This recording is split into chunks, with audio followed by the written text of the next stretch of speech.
निरुक्त शब्द साधन विज्ञान।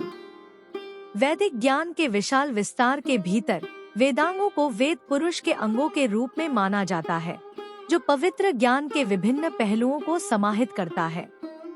इन वेदांगों में निरुक्त, जिसे अक्सर शब्द साधन विज्ञान के रूप में जाना जाता है, यह वेद पुरुष के कानों के रूप में एक अद्वितीय स्थान रखता है। यह वेदों में शब्दों के अर्थ और उपयोग को स्पष्ट करने, वैदिक ग्रंथों की गहन भाषाई और अर्थ संबंधी बारीकियों पर प्रकाश डालने के लिए एक अनिवार्य उपकरण के रूप में कार्य करता है।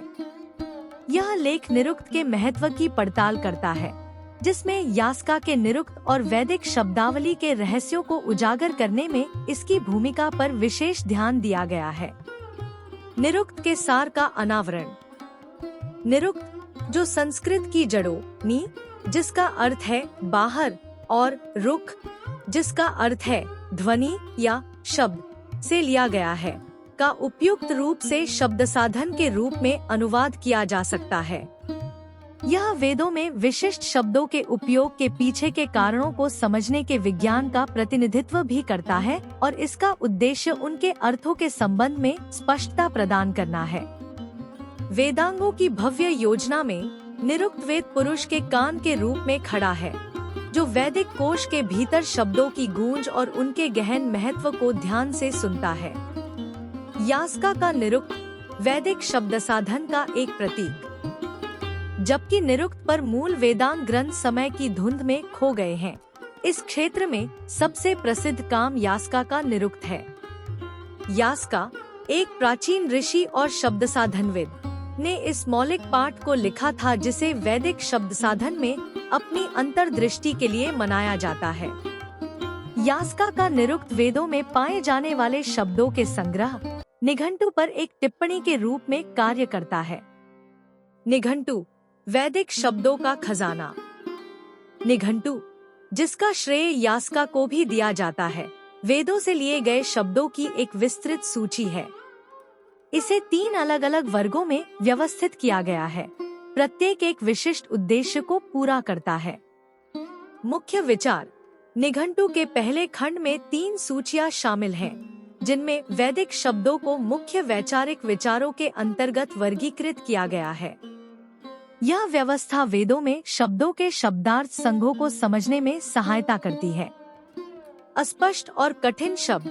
निघंटु के दूसरे खंड में वैदिक ग्रंथों में पाए जाने वाले अस्पष्ट और विशेष रूप से चुनौतीपूर्ण शब्दों की एक सूची है। इन शब्दों पर यास्का की टिप्पणी उनकी व्याख्याओं में अमूल्य अंतर्दृष्टि प्रदान करती है। देवताओं का वर्गीकरण। निघंटु का तीसरा खंड 3 ब्रह्मांडीय क्षेत्रों, पृथ्वी, आकाश और स्वर्ग के साथ उनके संबंधों के आधार पर वैदिक देवताओं का वर्गीकरण प्रदान करता है। यह वर्गीकरण वैदिक देवताओं की भूमिकाओं और विशेषताओं को उजागर करने में मदद करता है। यास्का की टिप्पणी, एक ज्ञानवर्धक अन्वेषण। यास्का का निरुक्त केवल शब्दों को सूचीबद्ध करने से परे है। यह उनके गहरे अर्थों और संबंधों की गहराई से पड़ताल करता है। उनकी टिप्पणी वैदिक शब्दों की शब्द साधन, उपयोग और प्रासंगिक महत्व की पड़ताल करती है, जो भाषाई और अर्थ संबंधी अंतर्दृष्टि की एक समृद्ध संरचना पेश करती है। यास्का का निघंटु का व्यवस्थित विश्लेषण वेदों की गहन शब्दावली को समझने के लिए एक संरचित रूपरेखा प्रदान करता है। वैदिक संरक्षण में निरुक्त की महत्वपूर्ण भूमिका। निरुक्त वैदिक ग्रंथों की सटीकता और अखंडता के संरक्षण में महत्वपूर्ण भूमिका निभाता है।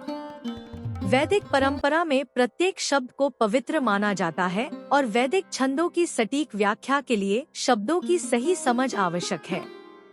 यहाँ तक कि शब्द के अर्थ में सूक्ष्मतम बदलाव भी मंत्र के इच्छित संदेश को बदल सकता है, जिससे निरुक्त वेदों की प्राचीन प्रकृति को संरक्षित करने के लिए एक अमूल्य उपकरण बन जाता है। निरुक्त की विरासत और समकालीन प्रासंगिकता। निरुक्त की विरासत प्राचीन भारतीय विद्वानों की सूक्ष्म विद्वता और भाषाई कौशल के प्रमाण के रूप में कायम है।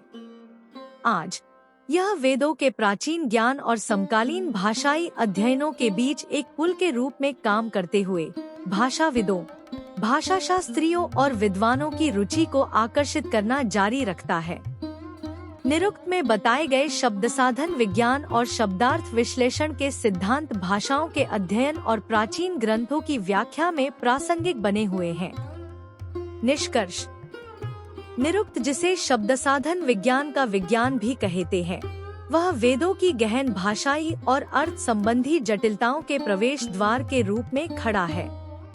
यास्क की सूक्ष्म टिप्पणी और निघंटु की खोज के माध्यम से निरुक्त विद्वानों को इन पवित्र ग्रंथों के इच्छित संदेशों को संरक्षित करते हुए वैदिक छंदों के सटीक अर्थों को समझने के लिए उपकरण प्रदान करता है। वेद पुरुष के कानों के रूप में निरुक्त शब्दों की गूंज को ध्यान से सुनता है, जो वैदिक शब्दावली और भाषाई ज्ञान की समृद्ध संरचना में गहरी झलक पेश करता है। इसका स्थायी महत्व भाषा, संस्कृति और प्राचीन ज्ञान के अध्ययन में इसकी कालातीत प्रासंगिकता को रेखांकित करता है।